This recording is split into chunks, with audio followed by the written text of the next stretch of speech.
एक दिन मही चील और उसका बेटा चीलू पक्षियों के हरे भरे जंगल में घुस आते हैं। चीलू बेटा, ये जंगल बहुत ही हरा भरा है। मैं जल्दी से इस पेड़ के ऊपर हमारे लिए घर बना लेती हूँ। हाँ मम्मा, आप जल्दी से हमारे लिए घर बना देना ताकि मैं आराम से सो सकूं। दूसरे जंगल से इस जंगल आते आते मैं तो बहुत थक गया। हाँ हाँ मेरे बेटे, मैं अभी घर बनाने के लिए लकड़ियाँ ले आती हूँ। थोड़े समय बाद मही चील लकड़ियों से अपने लिए घर बनाने लगती है। ये सब दूर से कालू कौवा देख रहा था। तुरंत पक्षियों के पास जाता है और उनसे कहता है, बात है कालू भैया, तुम्हें क्या हो गया? तुम इतने परेशान क्यों हो? हाँ हाँ कालू, अब क्या हो गया? अब हमें जल्दी से बता भी दो। दोस्तों, बहुत बुरा हो गया। इतने दिनों से हमारे जंगल को कोई खतरा नहीं था, लेकिन अब हमारे जंगल में एक चील घुस आई है। और तो और वो हमारे जंगल में अपने लिए घर बना रही है। क्या चील हमारे जंगल आ गई और वो घर भी बना रही है? अरे बाप रे, चील हमारे जंगल में क्यों आ गई? अब तो वो चुन चुन कर हमारे सभी बच्चों को खा जाएगी। तो तुम सब डरो मत, हम अभी मही चील के पास जाते हैं और उसे हमारे जंगल से जाने के लिए कहते हैं। फिर कालू कौवा अपने दोस्तों को लेकर मही चील के पास जाता है। पक्षियों, क्या बात है? तुम सब मेरे पास यहाँ क्यों आए हो? चील, तुम अभी के अभी यहाँ से चले जाओ, हमारे मासूम बच्चे को तुम्हें खाने नहीं देंगे। हाँ मही चिल, तुम हमारे लिए खतरा हो, चली जाओ यहाँ से। अरे पक्षियों, तुम चिंता मत करो। अब मैं पक्षियों का मांस नहीं खाती, मैं भी दाना खाती हूँ। हम कैसे मान ले? तुम चीलों का क्या भरोसा? क्या पता तुम झूठ बोल रही हो। तो ठीक है पक्षियों, मैं अपने बेटे के ऊपर कसम खाकर बोलती हूँ, मैं किसी पक्षी का मांस नहीं खाऊंगी। दोस्तों, मुझे लगता है मही चील सच कह रही है, क्योंकि एक माँ अपने बेटे के ऊपर झूठी कसम नहीं खा सकती। हाँ हाँ पक्षियों, तुम सब मुझ पर यकीन कर सकते हो। मैं तुम में से किसी को भी नहीं खाऊंगी। चलो पक्षियों, हमारे लिए अब कोई खतरे वाली बात नहीं है। रानो चिड़िया सारे पक्षियों को लेकर वहाँ से चली जाती है। रानू, तुम उस चील पर क्यों भरोसा कर रही हो? चील भरोसे के लायक नहीं है। कालू भैया, उस चील ने तो अपने बेटे के ऊपर कसम खाई थी, देखना वो कसम कभी नहीं तोड़ेगी। ऐसा कहकर रानो चिड़िया वहाँ से चली जाती है। ये रानू तो पागल हो गई है जो उस चील पर भरोसा कर रही है। हाँ पक्षियों, मुझे तो लगता है उस चील ने हमारा शिकार बनाने के लिए झूठी कसम खाई है। पक्षियों, तुम सब चिंता मत करो। जब वो चिल घर पर नहीं रहेगी, मैं उसके घर को आग लगा दूंगा और उसके बेटे को मार दूंगा। फिर देखना, वह चील खुद ही हमारा जंगल छोड़कर चली जाएगी। दूसरे दिन मही चील अपने बेटे को लेकर बाहर जाती है। उसी समय कालू कौवा उसका घर जला देता है। कुछ समय बाद चील अपने बेटे चीलू को लेकर अपने घर वापस आती है। मेरा घर, हाय रे मेरा घर कैसे जल गया? मैंने कितनी मेहनत से बनाया था। माँ, हमारा तो पूरा घर जलकर राख हो गया। अब हम कहाँ रहेंगे? कुछ समय बाद आसमान में गहरे बादल छा जाते हैं और जंगल में तेज बारिश शुरू हो जाती है। चलो बेटा, हम किसी पक्षी की मदद मांगते हैं। मही चील मदद मांगने के लिए कालू कौवे के घर आती है। कालू, हमें तुम्हारे घर में जगह दे दो। हमारा घर जल गया है, हमारी मदद करो। चलो चलो निकलो यहाँ से। मैं चीलों को अपने घर में रखता ही नहीं, क्या पता कभी भी हमला कर दे। फिर मही चील जंगल के और पक्षियों के पास जाकर उनसे भी मदद मांगती है, लेकिन कोई भी पक्षी चील को अपने घर में रखने के लिए तैयार नहीं था। चील दी, आप जल्दी से अंदर आ जाइए, बारिश बहुत जोरों से हो रही है। मुझे आप पर पूरा भरोसा है कि आप अपनी कसम कभी भी नहीं तोड़ोगी। ऐसा कहकर रानो चिड़िया उन दोनों को अपने घर में बुलाती है और उस रात उन दोनों को अपने घर में जगह देती है। ऐसे ही कुछ दिन बीत जाते हैं। एक दिन उस जंगल में खाने की तलाशी करते हुए एक दुष्ट चील घुस आता है। वो दूर से जग्गू और छोटे मिट्ठू को खेलते हुए देख लेता है। वो तुरंत उन दोनों के पास आता है। जग्गू और छोटा मिट्ठू इतने बड़े चील को देखकर डर जाते हैं। फिर चील उन दोनों को वहाँ से ले जाता है। जब ये बात कालू और हरियाली को पता चलती है तो वो दोनों जल्दी से मही चील के पास आते हैं। चील दी, एक दुष्ट चील हमारे बच्चों को उठा कर ले गया। अब आप ही हमारे बच्चों को बचा सकती हो, कृपा करके हमारी मदद करें।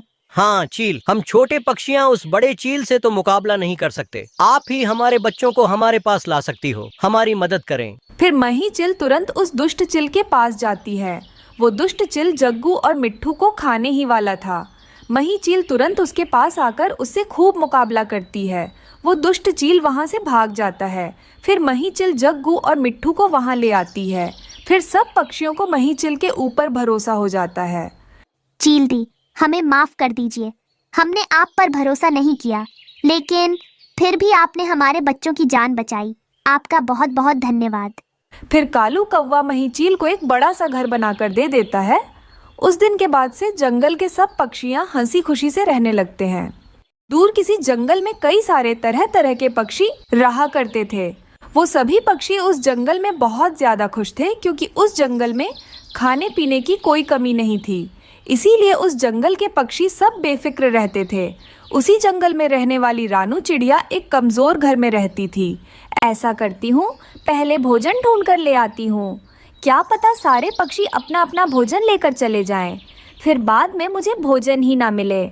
ऐसा सोचकर रानू जंगल में भोजन लेने के लिए चली जाती है। उसके जाते ही जोरों की बारिश शुरू हो जाती है। चिड़िया का घोंसला कमज़ोर होने के कारण हवाओं की वजह से ज़ोर ज़ोर से हिलने लगता है और नीचे गिर के टूट जाता है। जब चिड़िया लौट आकर अपने टूटे हुए घोंसले को देखती है तो वो चौंक जाती है। हे ऊपर वाले, मेरा घोंसला तो टूट गया, अब मैं क्या करूँगी? मैं कहाँ रहूँगी? कोई भी पक्षी मुझे अपने घर में नहीं रखेगा। हे ऊपर वाले, मेरे साथ क्या हुआ है? मेरे साथ बहुत बुरा हुआ। अब मुझे समझ में नहीं आ रहा है कि अब मैं क्या करूं। हमारे जंगल में तो सूखी लकड़ियां नहीं मिलेगी घर बनाने के लिए। अब मुझे एक काम करना पड़ेगा, मुझे दूसरे जंगल जाना पड़ेगा। इतनी तेज़ बारिश में मैं अभी दूसरे जंगल नहीं जा सकती। मुझे कल सुबह ही दूसरे जंगल जाना पड़ेगा। फिर रानू किसी तरह एक पत्ते के नीचे रात बिताती है। फिर चिड़िया सुबह होते ही दूसरे जंगल के लिए निकल जाती है। उस जंगल में कालू और गोरी दो दुष्ट कौवे रहते थे। वो दोनों काफ़ी ज़्यादा आलसी थे। वो अपने लिए घर भी नहीं बनाते थे और भोजन तो दूसरे पक्षियों से चुरा कर खाते थे। कालू जी, आप हमारे लिए पक्का घर कब बनाओगे? हमेशा घोंसले में सोते रहते हो। गोरी, तुम्हें तो पता है मैं बहुत आलसी हूँ। वैसे भी हमको घर बनाने की क्या जरूरत है? अगर कोई पागल पक्षी मेहनत करके घर बनाएगा तो हम दोनों उसे डरा धमका कर उसका घर कब्जा कर लेंगे। अरे वाह कालू जी, क्या सोचा है आपने? मगर ऐसा पागल पक्षी कहाँ मिलेगा? तुम चिंता मत करो गोरी, कोई ना कोई पक्षी 2 दिनों में ही मिल ही जाएगा। दूसरे दिन चिड़िया उस जंगल में आई हुई थी। मुझे इस जंगल में सूखी और मजबूत लकड़ियाँ ढूंढनी पड़ेगी, तभी मेरा घर अच्छे से बन पाएगा। चलो मैं किसी पक्षी से पूछ लेती हूँ कि सूखी और मजबूत लकड़ियाँ कहाँ मिलेगी। ऐसा सोचकर चिड़िया वहाँ से चली जाती है। रास्ते में उसे कौवों का घोंसला नजर आता है। वह तुरंत उनके पास आ जाती है। कौवो, मुझे तो आप इस जंगल के लग रहे हो। मुझे बस इतना बता दीजिए कि सूखी लकड़ियाँ कहाँ मिलेंगी। मैं दूसरे जंगल से आई हूँ। बारिश की वजह से मेरा घोंसला टूट गया है। इस जंगल में मैं मजबूत घर बनाकर रहना चाहती हूँ। अरे वाह चिड़िया, यहाँ से तुम सीधी जाओ, वहाँ पर तुम्हें एक पेड़ मिल जाएगा। उधर ही तुम्हें सूखी लकड़ियाँ भी मिल ही जाएंगी। तुम दोनों का बहुत बहुत धन्यवाद। फिर चिड़िया वहाँ से सूखी लकड़ियाँ लेने के लिए चली जाती है। देखा कालू जी, आपने यह पागल चिड़िया ढूंढते हुए हमारे पास आ ही गई। हाँ गोरी, अब जल्दी से इसे मेहनत करके घर बनाने दो, फिर हम दोनों इसे डरा धमका कर इसका घर छीन लेंगे। और कालू जी चिड़िया को धक्के मार के बाहर निकालेंगे। फिर रानू चिड़िया को एक जगह ढेर सारे सूखी लकड़ियाँ दिखाई देती हैं। अरे ये क्या, ये लकड़ियाँ तो काफ़ी ज़्यादा कमज़ोर लग रही हैं। अब मैं क्या करूँगी? चलो मैं इसी से ही घर बना लेती हूँ। बारिश कभी भी शुरू हो सकती है। कमज़ोर घर बनेगा तो भी कुछ दिन तक तो चल जाएगा, फिर मैं मजबूत घर बना लूँगी। ऐसा सोचकर रानू चिड़िया उन कमज़ोर लकड़ियों से अपने लिए घर बना लेती है। अरे वाह, जैसे मैंने सोचा था बिल्कुल घर वैसा ही बनाया है। अंदर से तो बहुत ज़्यादा सुंदर लग रहा है। थोड़ी देर बाद वो दुष्ट कौवे चिड़िया के घर आते हैं। अरे वाह चिड़िया, तुमने तो बहुत मेहनत करके अपना ये घर बनाया है, मगर अफसोस की बात ये है कि अब हम दोनों इस घर में रहने वाले हैं। चुपचाप तुम यहाँ से निकल जाओ, वरना हम दोनों तुम्हें खूब मारेंगे और इस घर से धक्के मार के बाहर निकालेंगे। ये आप दोनों क्या बोल रहे हो? मैंने इतनी मेहनत से मेरा घर बनाया है। आपको कोई हक नहीं बनता मेरे घर से मुझे बाहर निकालने का। चुपचाप आप दोनों यहाँ से चले जाइए।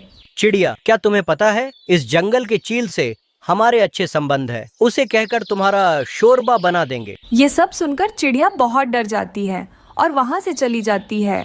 तभी जोरों की बारिश शुरू हो जाती है। चिड़िया एक घने पेड़ के नीचे आकर बैठ जाती है और रोने लग जाती है। मेरे साथ हमेशा ऐसा ही क्यों होता है? पहले जिस जंगल में रहती थी वहाँ मेरा घोंसला टूट गया और यहाँ आकर मैंने मेहनत से घर बनाया तो उन कौवों ने मेरा घर ही कब्जा कर लिया। अब मैं क्या करूँगी? इतनी तेज़ बारिश में कहाँ जाऊँगी? तभी चिड़िया को वहाँ पर पड़े हुए ढेर सारे बांस की लकड़ियाँ दिखाई देती हैं। चिड़िया उन लकड़ियों से घर बनाने के बारे में सोचती है, क्यों ना मैं बांस का घर बना लूँ। बांस का घर तो बहुत ही ज़्यादा मजबूत और टिकाऊ होता है। ऐसा सोचकर चिड़िया बांस का घर बना लेती है। दूसरी तरफ चिड़िया का पुराना घर काफ़ी ज़्यादा कमज़ोर होने के कारण बारिश में टिक नहीं पाता, वो टूट जाता है। उसके नीचे कौवे दबकर उधर ही मर जाते हैं। चिड़िया बारिश के मौसम में अपने बांस के घर में आराम से रह रही थी क्योंकि अब उसे परेशान करने वाला कोई नहीं था। टुन्नू जी, अब घर की मरम्मत भी हो गई और हमने भोजन भी जमा कर लिया। अब बारिश का मौसम आ भी गया तो हमें बारिश से कोई परेशानी नहीं होगी। रानू, तुम दिन भर इतना सारा काम करती हो, क्या तुम थकती नहीं हो? हाँ तो टुन्नू जी, आप भी तो इतना ज़्यादा काम करते हो। आप इतनी ज़्यादा सूखे में भोजन खोज कर ले आते हो। रानू, मुझे तुम्हारे लिए और गुड़िया के लिए ये सब करके बहुत खुशी होती है। मम्मा पापा, आप दोनों चिंता ना करें। जब मैं बड़ी हो जाऊंगी सब काम मैं कर लूंगी और आप दोनों के लिए भोजन भी खोज करके ले आऊंगी। देखा टुन्नू जी, हमारी गुड़िया कितनी मीठी मीठी बातें करती हैं। अच्छा गुड़िया बेटी, तुम अपने पापा के साथ रहो। मैं नदी से पानी पीने के लिए जा रही हूँ, थोड़ी ही देर में वापस आ जाऊंगी। ये कहकर चिड़िया पानी पीने नदी के पास चली जाती है। वो एक पेड़ के नीचे आकर बैठ जाती है। वो थोड़ी देर तक पेड़ के नीचे आराम करना चाहती थी। बेचारी चिड़िया वहाँ से जाने ही वाली थी, तभी एक पेड़ की डाल सीधे आकर उसके सर पर गिर जाती है। उस डाल के वजह से चिड़िया के सर में बहुत चोट आती है। वो नीचे गिर जाती है और उधर ही मर जाती है। पापा, मम्मा कब से बाहर गई हुई है, वो अभी तक घर लौटी नहीं। गुड़िया बेटा, तुम चिंता मत करो, तुम्हारी माँ घर वापस आ जाएगी। उसकी कोई दोस्त मिल गई होगी। बेचारी नन्ही सी गुड़िया ये नहीं जानती थी कि उसकी माँ बहुत दूर चली गई है और कभी भी वापस लौटकर नहीं आने वाली। तभी मिट्ठू तोता नदी से गुजर रहा था। वो चिड़िया को देख लेता है और तुरंत उसके पास आता है।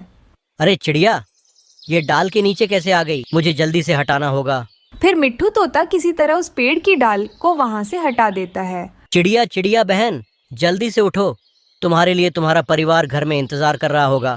रानो और तोता को कबूतर दूर से देख लेता है और तुरंत उनके पास आ जाता है। कबूतर, चिड़िया डाल के नीचे गिरी हुई थी, मैंने तो डाल हटा ली, लेकिन अब चिड़िया कुछ बोल नहीं रही है। मिट्ठू, मुझे लगता है चिड़िया हम सबको छोड़कर चली गई हैं। ये मर गई है।